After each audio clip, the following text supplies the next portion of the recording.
Alors nous avons longuement évoqué lors de notre plateau précédent ce que pouvait être l'innovation sociale avec Yves et Elisabeth, mais quelle est sa réalité dans les territoires, en particulier dans les Hauts-de-France et le Grand Est?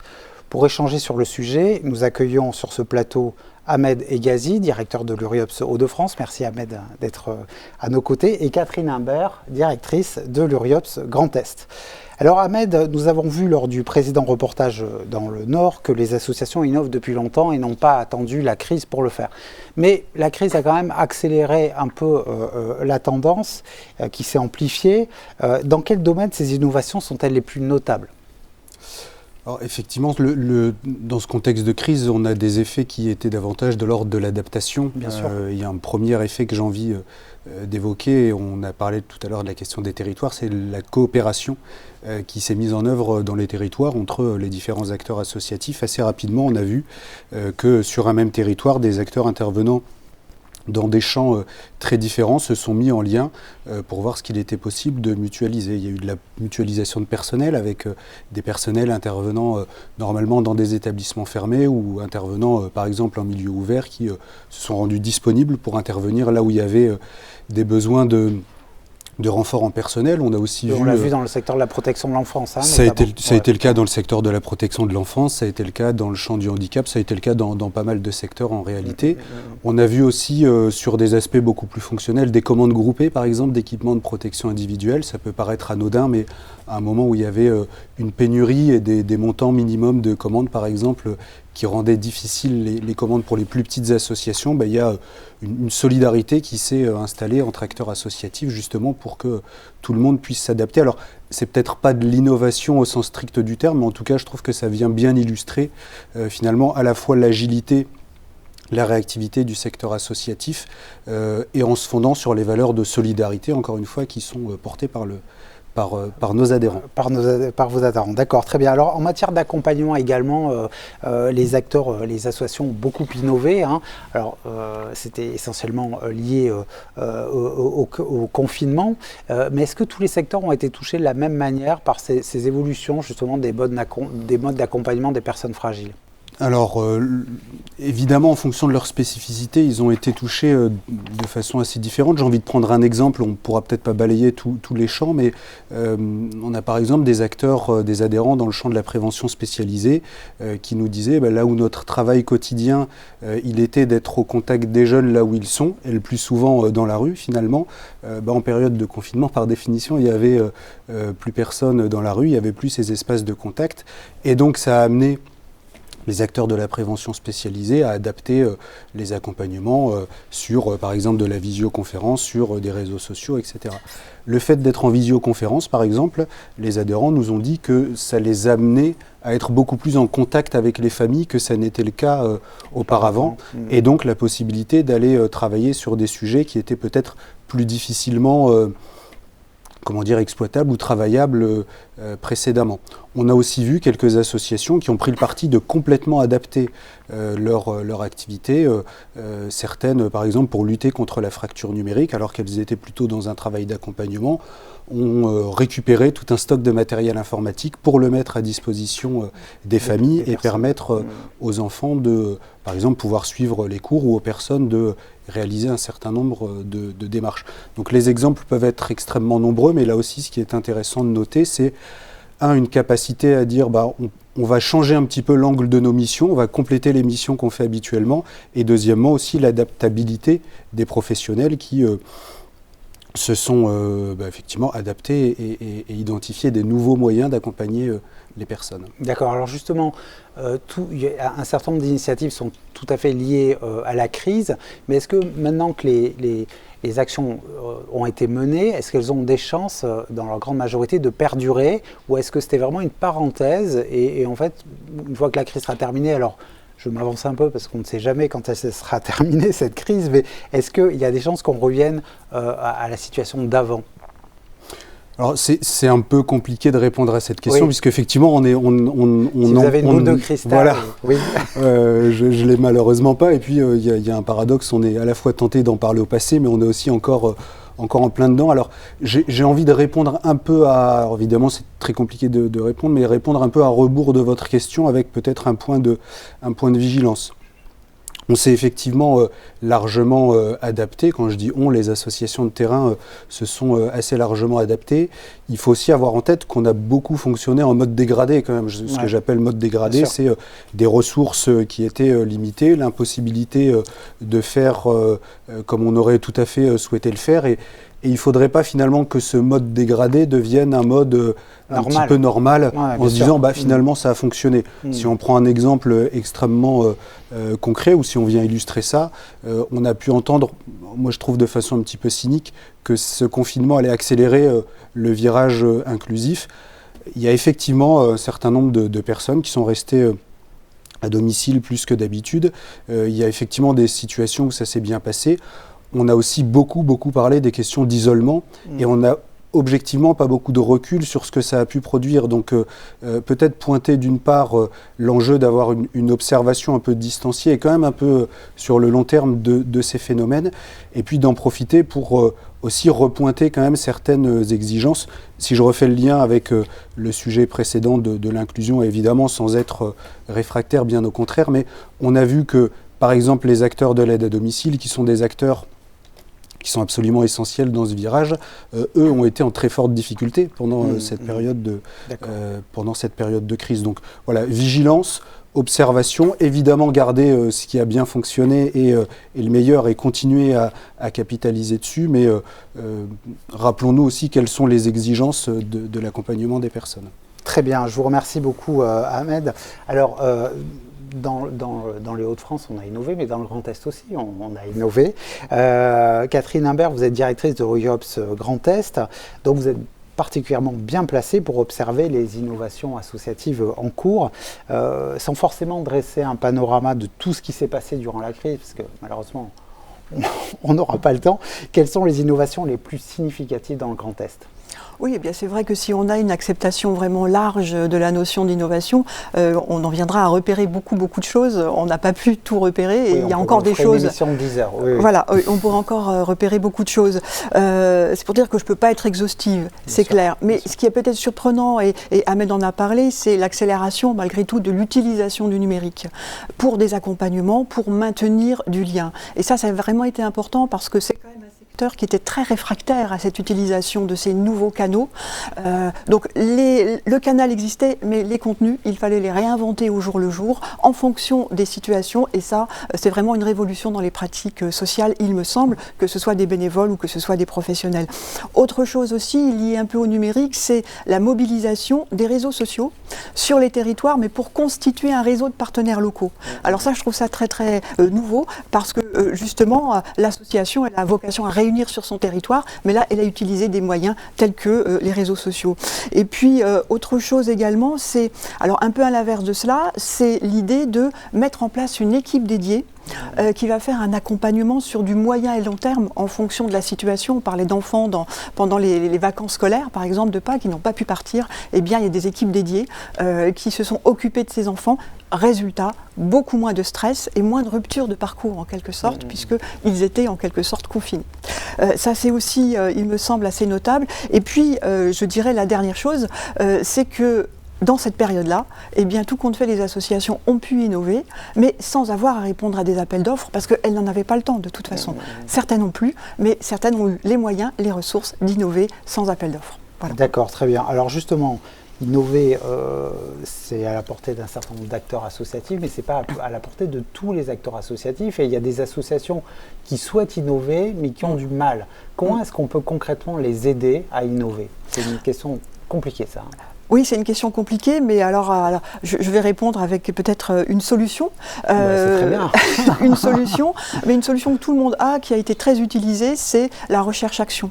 En fait, c'est une démarche que l'on utilise beaucoup moins en ce moment, parce qu'on n'a pas le temps, pas les moyens financiers. La formation flèche des moyens sur la formation individuelle et non pas sur des compétences plus collectives, justement, et puis voire même sur une compétence liée à l'innovation qui n'existe pas. Donc là-dessus, en effet, je me dis que les structures soient elles-mêmes en capacité d'innover avec de l'expérimentation locale et en redéveloppement après en interne. Et puis autre chose, ce sont malgré tout des aides financières bien entendu, et on voit bien qu'on a différents niveaux de financement et qu'on peut trouver des moyens pour 2 000 euros, pour 10 000 euros. Quand on passe à 100 000 ou 1 million, eh bien, on n'a pas la trésorerie suffisante. Donc, je dirais recentrer les moyens sur les besoins et non pas sur les capacités financières des structures, ce qui donnerait d'ailleurs l'occasion, je parle pour ma chapelle entre guillemets, de mobiliser les têtes de réseau qui n'ont pas des grosses surfaces financières et qui pourraient porter des projets plus larges. Et puis, alors, je veux dire aussi quelque chose un peu particulier, mais c'est vrai qu'avec un contexte organisationnel stable, c'est plus facile d'innover. La crise, elle a fait que le temps était suspendu, donc tout s'est arrêté. On a pu réinventer d'autres choses, mais avec un contexte organisationnel, donc sans modification de management, de réorganisation financière et autres, c'est plus facile pour innover. Voilà. D'accord, merci beaucoup Catherine Humbert. Alors justement, on a évoqué les grands enjeux de l'innovation dans la région du Grand Est. Pour illustrer vos propos, moi je voudrais évoquer le projet Domicile Vallée, le premier centre de formation d'apprentis consacré au métier du domicile. Cette structure a ouvert ses portes fin 2020. Elle est le résultat d'une collaboration fructueuse entre l'organisme de formation IRFA Est et le réseau associatif APA. Pour raconter cette belle initiative, je vais donner la parole à Marine Béringer, présente à distance. Bonjour Marine Béringer. Bonjour. Alors Marine Béringer, vous êtes responsable d'évolution des carrières et des compétences au sein du réseau APA. Est-ce que vous pouvez nous raconter comment est ce projet Domicile Vallée ? Alors, le réseau APA, c'est un réseau d'entreprises associatives qui intervient dans le champ social, médico-social et sanitaire. Donc, au cours des 20 dernières années, nous recrutions essentiellement des personnes en réorientation, après une première partie de carrière en fait dans l'industrie, la restauration ou la distribution. Aujourd'hui, pour remplir nos besoins croissants en personnel, nous avons besoin d'attirer des jeunes et il fallait donc les préparer à nos métiers, à une vie professionnelle et aussi créer chez eux en fait des vocations. Donc, nous avions la volonté de travailler sur ce projet avec notre partenaire que vous avez cité tout à l'heure, donc l'IRFA Est, organisme de formation expert dans les services à la personne. Et la loi sur la formation professionnelle, en fait, nous permet désormais de transformer un organisme de formation en CFA. Donc, c'est tout naturellement qu'on a saisi cette opportunité. Donc, c'était un vrai plus pour nous de pouvoir innover, créer ce CFA sur mesure selon nos propres besoins, en fait, et nos attentes. Et nous avons voulu proposer une offre de formation riche qui permettait de former les jeunes au métier, mais aussi de les accompagner dans leur insertion professionnelle. Donc, le CFA ouvert en novembre 2020, vous en parlez tout à l'heure, en pleine crise sanitaire.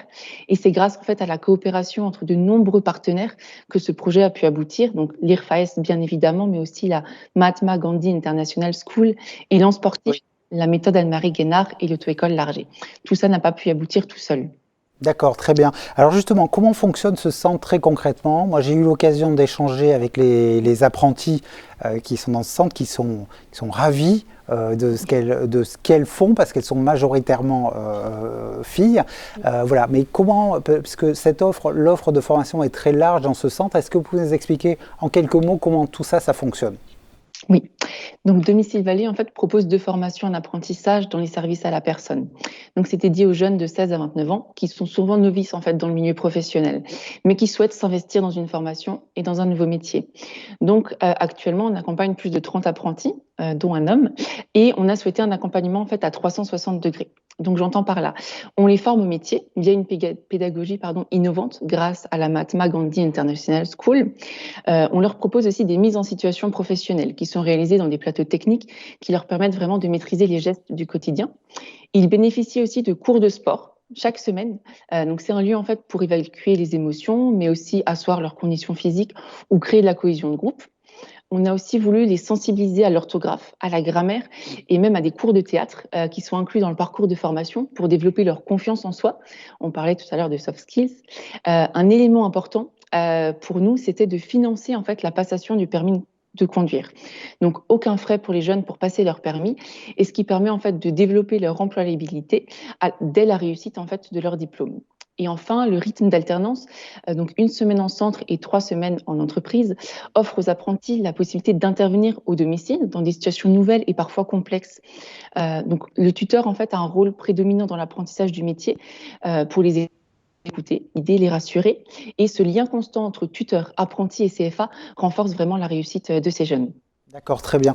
Alors justement, c'est quoi les bénéfices de ce centre pour les jeunes apprentis, mais aussi pour vous, parce que on sait que le secteur du domicile peine parfois à recruter, et en tout cas à recruter durablement.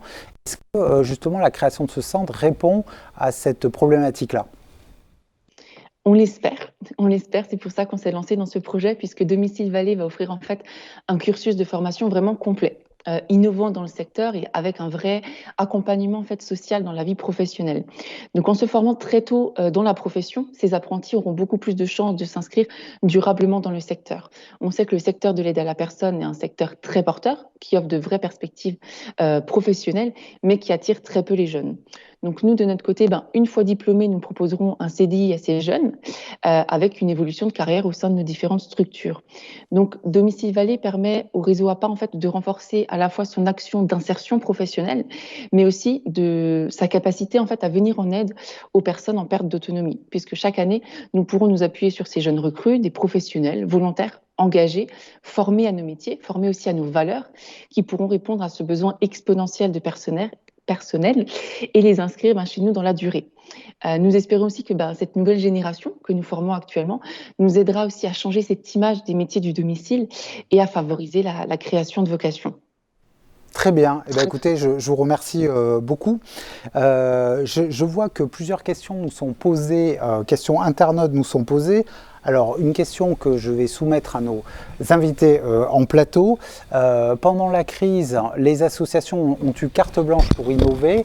Comment préserver cette liberté administrative et financière ? On a un peu évoqué cette question déjà, mais peut-être, Ahmed, est-ce que vous souhaitiez réagir à cette question internaute ?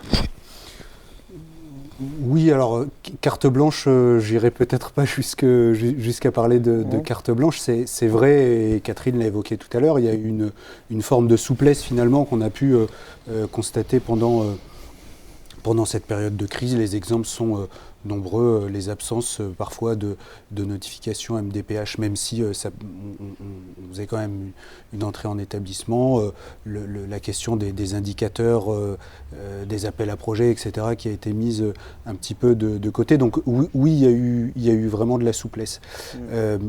C'est intéressant de se positionner sur la question de la liberté, néanmoins, pour pointer l'enjeu de l'innovation. Il y a eu un petit paradoxe ces dernières années, enfin un gros paradoxe même, qui est une attente très forte, voire une injonction des pouvoirs publics à l'innovation de la part des acteurs associatifs et en même temps presque un carcan administratif et financier. Ça a été très bien dit tout à l'heure par M. Darnaud sur la question des normes. L'UNIOPS l'avait aussi pointé dans sa lettre ouverte sur les CEPOM il y a 2 ans, il me semble. Donc voilà, il y a ce vrai paradoxe, il y a ce besoin de liberté. Alors, comment maintenir cette liberté ? Je pense que ce qui est intéressant, c'est de constater que pendant la crise, il y a eu beaucoup d'espaces de dialogue, d'échange entre les pouvoirs publics et les acteurs associatifs. Et il y a un enjeu à pouvoir pérenniser un petit peu ces espaces-là, parce que ça a modifié finalement le rapport. Oui, ça a mis à égalité un petit peu, ça vous a mis dans des relations plus partenariales. Absolument, et puis dans une période inédite, ça a amené à peut-être un petit peu plus de co-construction, parce qu'il fallait bien qu'on ajuste en permanence les réponses, même s'il y avait un côté très les consignes nationales, on applique les consignes nationales, mais en tout cas, il y a eu plus de partage. Et peut-être donc capitaliser là-dessus, peut-être une deuxième dimension qui est celle de l'observation. Je parlais tout à l'heure de l'observation un peu sur le long terme des effets, l'observation des besoins et des problèmes ou des situations insatisfaisantes, pour reprendre un terme qui a été utilisé tout à l'heure, et peut-être un enjeu. On voit très bien dans l'exemple qui a été évoqué à l'instant qu'on est parti d'une difficulté. On n'est pas parti d'une idée, on est parti d'une difficulté qui est difficulté des acteurs du domicile à recruter. Qu'est-ce qu'on met en face comme réponse ? Aujourd'hui, les diagnostics sont peut-être pas suffisamment partagés, et l'observation, elle est peut-être pas suffisamment partagée. D'accord, donc, très bien. Espace de dialogue et plus d'observation partagée des situations, et évidemment plus de liberté donnée aux acteurs. D'accord, comme on n'a pas beaucoup de temps, je vais passer directement à la question, à une autre question internaute, et peut-être faire réagir cette fois-ci Catherine en premier. Alors, toutes ces innovations peuvent-elles influencer les politiques publiques, ou du moins les pratiques publiques dans les territoires ? Catherine, est-ce que vous avez une réflexion sur cette question internaute ? Oui, bien sûr. Si on considère les associations comme de vrais innovateurs potentiels, je pense qu'en effet, on pourra leur laisser une marge de manœuvre et on pourra les entendre comme innovateurs et non pas comme opérateurs. Je pense que ça fera une grande différence dans, en effet, le regard et le dialogue qu'il pourra s'instituer avec les politiques publiques. Naturellement, il faut entendre les constats des associations. Et alors, à rebours, je dirais aussi, c'est pas parce qu'il y a une association qui va traiter d'un problème, par exemple la précarité étudiante, avec des associations étudiantes qui, en tous les cas, dans le Grand Est, pour en connaître une, a créé un restaurant universitaire dans les années 45 pour que justement les jeunes à la sortie de la guerre puissent se nourrir. On en est quasiment à la même situation, à la même difficulté, mais en effet, c'est pas parce qu'une association peut gérer cette situation-là, elle est aussi débordée. Donc il faut aussi entendre quand elles sont débordées et entendre en effet pour un meilleur dialogue avec les politiques publiques. Je crois que ça c'est important. Oui, en fait c'est le dialogue qui va déterminer effectivement cette évolution des politiques publiques. C'est le dialogue sans être enfermé dans des indicateurs ou qui existent mais qui sont trop justement réglementés ou qui n'existent pas. Et quand l'indicateur n'existe pas, eh bien malheureusement il n'y a pas de politique parfois et pas de dispositif lié à ce qu'on appelle maintenant par exemple les NEET, ces jeunes qui sont ni en emploi, ni en formation, ni en travail, etc. Et ben, cet indicateur il est nouveau. Avant on ne l'avait pas, il restait invisible. D'accord, très bien. Alors merci à tous les deux pour ces analyses et ce très riche retour d'expérience. Donc nous l'avons évoqué avec Catherine et Amel, les associations en innovant peuvent contribuer à changer la société, mais comment concrètement? C'est ce que je vous propose de découvrir lors de notre prochaine séquence. Une autre économie est possible, ça oui. Mais une autre banque? Je demande à voir. Eh bien voyons. Et qu'est-ce que ça change? Les clients ont leur mot à dire. Et ils ne s'en privent pas. Et qu'est-ce qu'ils disent? Ce qui compte, c'est ce qu'ils font. C'est la banque des coopératives. Des associations. Des mutuelles. Des théâtres. Des festivals. Des syndicats. Des fédérations sportives. Des PME, PMI. On appelle ça des personnes morales. Des personnes qui entreprennent autrement. Ça, on peut dire qu'elles ont le moral. Et les personnes physiques alors? C'est la banque des particuliers qui se ressemblent. Mais enfin, c'est une banque, pas un club. Justement, on parle d'argent là. Avec des produits engagés bien pensés, tu peux agir. Ton compte t'ouvre des tas de moyens d'action. Pour moi, agir, c'est financer ce qui est utile. Moi, c'est la solidarité mondiale en premier. Et l'insertion alors? La culture, qu'est-ce que vous en faites? Croyez-moi, l'essentiel, c'est l'emploi. Oui, l'emploi dans les territoires. À condition de développer l'écologie. Le bio. Les énergies renouvelables. Bon, vous voyez, il y a de quoi faire. On commence quand? Moi, je crois que c'est possible. Et nécessaire. Une économie où chacun a son mot à dire. Des investissements pensés pour le bien-être de tous. On appelle ça la finance patiente. T'en sais des choses. L'important, c'est un monde plus juste. Un monde où l'argent seul ne ferait plus la loi. Et tout ça, avec le crédit coopératif, on peut y arriver. Simplement en étant client. Pas seulement client. Sociétaire. Crédit coopératif. Une autre banque est possible.